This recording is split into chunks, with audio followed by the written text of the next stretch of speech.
بسم اللہ الرحمن الرحیم۔ السلام علیکم، آپ دیکھ رہے ہیں الف نیوز اور میں ہوں آپ کے ساتھ ماجد علی۔ شامل کرتے ہیں پاکستان اور دنیا بھر سے breaking news headlines. Iran بمقابلہ اسرائیل، ایران نے دو ٹوک اعلان کر دیا ہے کہ اسرائیل کے خلاف اگر جنگ ہوئی تو وہ آخری جنگ ہوگی۔ ایرانی قیادت کے الفاظ واضح ہیں، یا ہم رہیں گے یا وہ، یعنی اب معاملہ محدود تصادم کا نہیں بلکہ وجود کی جنگ بن چکا ہے۔ ایران کا دعویٰ ہے کہ اس بار وہ اپنی تمام آپشنز استعمال کرے گا، وہ ہتھیار بھی جو اس سے پہلے کبھی میدان میں نہیں لائے گئے۔ اس صورتحال میں سب سے خطرناک پہلو اسرائیل کی وہ خفیہ مگر مشہور حکمت عملی ہے جسے سیمسن آپشن کہا جاتا ہے۔ یہ اصطلاح ایک قدیم اسرائیلی کردار سیمسن سے لی گئی ہے، جس نے اپنی موت کے وقت دشمنوں کو بھی اپنے ساتھ تباہ کر دیا تھا۔ جدید دور میں اس کا مطلب یہ ہے کہ اگر اسرائیل کو لگا کہ اس کا وجود خطرے میں ہے تو وہ صرف ایک ملک پر نہیں بلکہ اپنے تمام دشمنوں پر فیصلہ کن حملہ کر سکتا ہے، چاہے اس کے نتائج پوری دنیا کے لیے تباہ کن کیوں نہ ہوں۔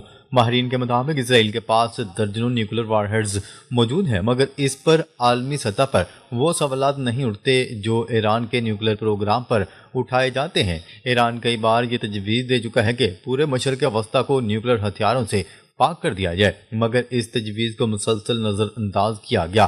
ترکی کے وزیر خارجہ نے بھی خبردار کیا ہے کہ انہیں ایسی اطلاعات مل رہی ہیں کہ ایران پر کسی بھی وقت حملہ ہو سکتے ہیں۔ اگر ایسا ہوا تو جنگ پھیل سکتی ہے، تو یہ صرف ایران اور اسرائیل تک محدود نہیں رہے گی۔ خطہ، عالمی معیشت، تیل، گیس کی سپلائی اور عالمی امن سب کچھ خطرے میں پڑ سکتا ہے۔ ایک اور طرف حقیقت یہ ہے کہ سخت پابندیوں کے باوجود ایران آج بھی ڈٹا ہوا ہے، جبکہ 57 اسلامی ممالک اجتماعی طور پر بھی اسرائیل کے خلاف مؤثر قدم اٹھانے میں ناکام نظر آتے ہیں۔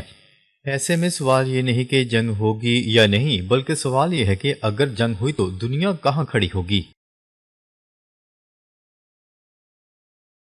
ہم گرین لینڈ میں امریکی اڈوں والے علاقوں کو ضم کر لیں گے، ڈونلڈ ٹرمپ کی ایک بار پھر دھمکی۔ امریکی صدر ڈونلڈ ٹرمپ نے نیو یارک پوسٹ کو دیے گئے ایک انٹرویو میں، جو ہفتے کے روز شائع ہوا، میں اعلان کیا کہ واشنگٹن گرین لینڈ کے ان علاقوں پر اپنی خود مختاری نافذ کر دے گا جہاں امریکی فوجی اڈے موجود ہیں۔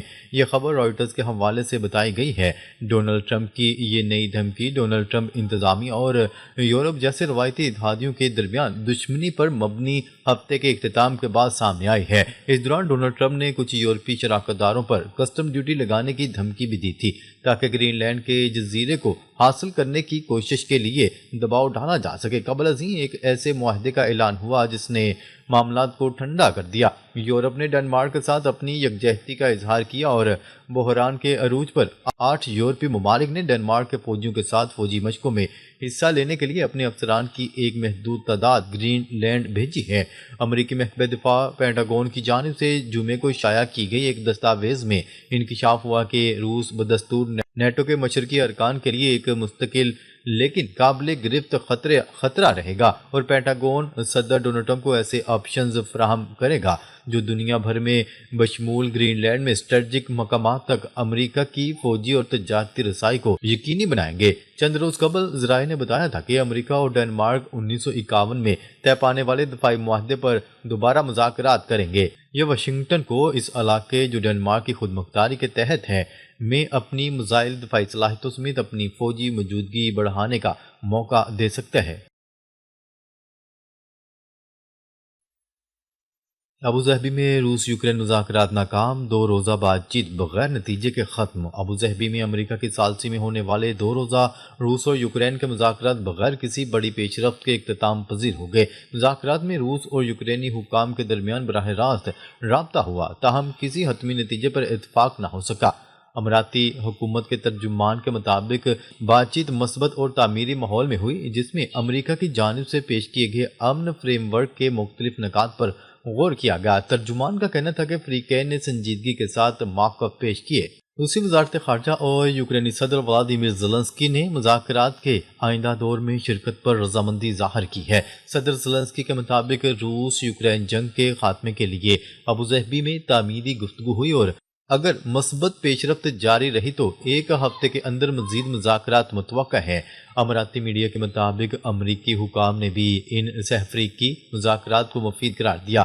ایک امریکی عہدیدار کا بتانا تھا کہ 2 روزہ مذاکرات کے دوران فریقین کے درمیان باہمی احترام دیکھا گیا اور دونوں ممالک تنازع کے حل میں دلچسپی رکھتے ہیں۔ امریکی عہدیدار کا کہنا تھا کہ روس اور یوکرین کے درمیان مذاکرات کا ایک اور دور اگلے ہفتے اتوار کو ابوظہبی میں ہوگا، جس میں یوکرین امن معاہدے کو حتمی مرحلے کی جانب لے جانے پر توجہ دی جائے گی۔ کینیڈا نے چین کے ساتھ تجارتی ڈیل کی تو 100% ٹیرف لگا دیں گے، ڈونلڈ ٹرمپ کی دھمکی۔ امریکی صدر ڈونلڈ ٹرمپ نے کینیڈا کے خلاف سخت موقف اختیار کرتے ہوئے کہا ہے کہ اگر کینیڈا نے چین کے ساتھ تجارتی ڈیل کی تو اس پر 100% ٹیرف عائد کر دیا جائے گا۔ امریکی صدر ڈونلڈ ٹرمپ نے خبردار کر کے کہا کہ چین کی جانب سے تجارتی ڈیل کے بعد کینیڈا کو نقصان پہنچایا جا سکتا ہے۔ ان کا کہنا تھا کہ کینیڈا کو امریکہ کے لیے چینی اشیاء کی ڈراپورٹ نہیں بننے دیا جائے گا اور امریکہ اس صورتحال کے خلاف کارروائی کرے گا۔ تجارتی اصولوں کی خلاف ورزی اور امریکہ کے مفادات کو نظر انداز کرنا ناقابل قبول ہے۔ ڈونلڈ ٹرمپ کی یہ دھمکی چین اور کینیڈا کے درمیان تجارتی تعلقات پر عالمی سطح پر سوالات پیدا کر رہی ہے اور ماہرین کے مطابق اس سے شمالی امریکہ میں تجارتی توازن متاثر ہو سکتا ہے۔ امریکی صدر کے بیان کے بعد دونوں ممالک کے اقتصادی اور تجارتی حلقوں میں سنجیدہ تشویش پائی جا رہی ہے۔ شدید تنقید کے بعد ڈونلڈ ٹرمپ کے موقف میں تبدیلی، برطانوی فوج کی تعریفوں کے پل باندھ دیے۔ ٹروتھ سوشل پر جاری پیغام ہے امریکی صدر ڈونلڈ ٹرمپ کا کہنا تھا کہ برطانیہ کے عظیم اور نہایت بہادر فوجی ہمیشہ امریکہ کے ساتھ رہیں گے۔ افغانستان میں 457 برطانوی فوجی ہلاک اور بہت سے زخمی ہوئے۔ انہوں نے کہا کہ افغانستان میں برطانوی فوجیوں کی قربانی کا جذبہ ناقابل فراموش ہے۔ امریکہ اور برطانیہ کا تعلق مضبوط اور نہ ٹوٹنے والا ہے۔ امریکی قوم برطانوی فوجیوں سے محبت کرتی ہے اور ہمیشہ کرتی رہے گی۔ خیال ہے کہ امریکی صدر ڈونلڈ ٹرمپ نے اپنے ایک بیان میں نیٹو کے اتحادی ممالک پر تنقید کرتے ہوئے دعویٰ کیا تھا کہ افغانستان میں طالبان کے خلاف جنگ کے دوران نیٹو کے غیر امریکی فوجی محاذ جنگ سے کچھ پیچھے رہے اور فرنٹ لائن پر نہیں تھے۔ امریکی صدر کے بیان پر شدید رد عمل دیتے ہوئے برطانیہ کے وزیر اعظم کیر سٹارمر نے افغانستان میں برطانیہ سمیت نیٹو کے کردار پر امریکی صدر ڈونلڈ ٹرمپ کے بیان کو مضحکہ خیز، خطرناک اور توہین آمیز قرار دیتے ہوئے معافی مانگنے کا مطالبہ کیا تھا، جبکہ کنزرویٹو لیڈر نے بھی امریکی صدر کے بیان کو فضول بکواس قرار دیا۔ جبکہ امریکہ میں مقیم برطانیہ کے شہزادے ہیری کا بھی کہنا تھا کہ افغانستان میں دی گئی نیٹو افواج کی قربانیوں کا احترام کیا جانا چاہیے۔ وائٹ ہاؤس نے برطانیہ کے رد عمل کو ملحوظ خاطر نہ رکھتے ہوئے گزشتہ روز بیان جاری کیا تھا کہ اس میں نیٹو سے متعلق بیان پر برطانیہ کی جانب سے امریکہ پر کی جانے والی تنقید کو مسترد کیا گیا۔ بیان میں کہا گیا کہ صدر ڈونلڈ ٹرمپ درست کہتے ہیں، نیٹو کے لیے امریکہ نے سب سے زیادہ قربانیاں دیں اور دیگر ممالک سے زیادہ کردار ادا کیا۔ اسپین کا ڈونلڈ ٹرمپ کے بورڈ آف پیس میں شمولیت سے انکار۔ ہسپانوی وزیر اعظم نے برسلز میں یورپی یونین کے سربراہی اجلاس کے بعد صحافیوں سے گفتگو کرتے ہوئے کہا کہ اسپین اس نام نہاد پیس آف بورڈ میں شامل نہیں ہوگا۔ ہم دعوت کی قدر کرتے ہیں لیکن اسے قبول نہیں کرتے۔ ہسپانوی وزیر اعظم کا کہنا تھا کہ یہ بورڈ اقوام متحدہ کے دائرہ کار سے باہر ہے۔ اس میں فلسطینی اتھارٹی بھی شامل نہیں۔ غزہ اور مغربی کنارے کے مستقبل کا فیصلہ فلسطینیوں نے کرنا ہے۔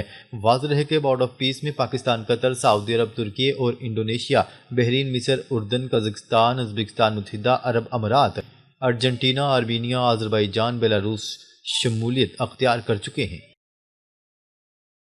امریکہ کی متعدد ریاستیں شدید برفانی طوفان کی زد میں 10,000 سے زائد پروازیں منسوخ۔ امریکی میڈیا کی رپورٹ کے مطابق ملک کی 37 ریاستوں میں تقریباً 19 کروڑ افراد کو ہائی الرٹ پر رکھا گیا ہے، جبکہ خراب موسمی حالات کے باعث 10,000 سے زیادہ پروازیں منسوخ کر دی گئیں۔ میڈیا رپورٹس کے مطابق مڈ ویسٹ، مڈ اٹلانٹک اور نیو میکسیکو سے ٹینیسی ویلی تک شدید برف باری، ژالہ باری اور موسلادھار بارش کا سلسلہ جاری ہے۔ طوفانی موسم کے نتیجے میں 1 لاکھ سے زائد صارفین بجلی سے محروم ہو چکے ہیں، جبکہ نیو جرسی میں پبلک ٹرانسپورٹ کی سروس عارضی طور پر معطل کر دی گئی ہے۔ امریکی میڈیا کے مطابق لوزیانا اور جنوب مشرقی ٹیکساس کے متعدد علاقوں میں آئس اسٹارم وارننگ نافذ ہے، جس کے باعث سڑکوں پر پھسلن اور حادثات کے خدشات بڑھ گئے ہیں۔ انڈیانا میں ہنگامی صورتحال کے پیش نظر ایمرجنسی آپریشن سینٹر کو فعال کر دیا گیا ہے، جبکہ کولمبس میں گزشتہ 2 دہائیوں کی شدید ترین برف باری کی وارننگ جاری کی گئی ہے۔ ناظرین، اب تک کے لیے اتنا ہی۔ مزید خبریں لے کر بہت جلد آپ کی خدمت میں حاضر ہوں گے، تب تک کے لیے اپنا خیال رکھیے گا۔ اللہ نگہبان۔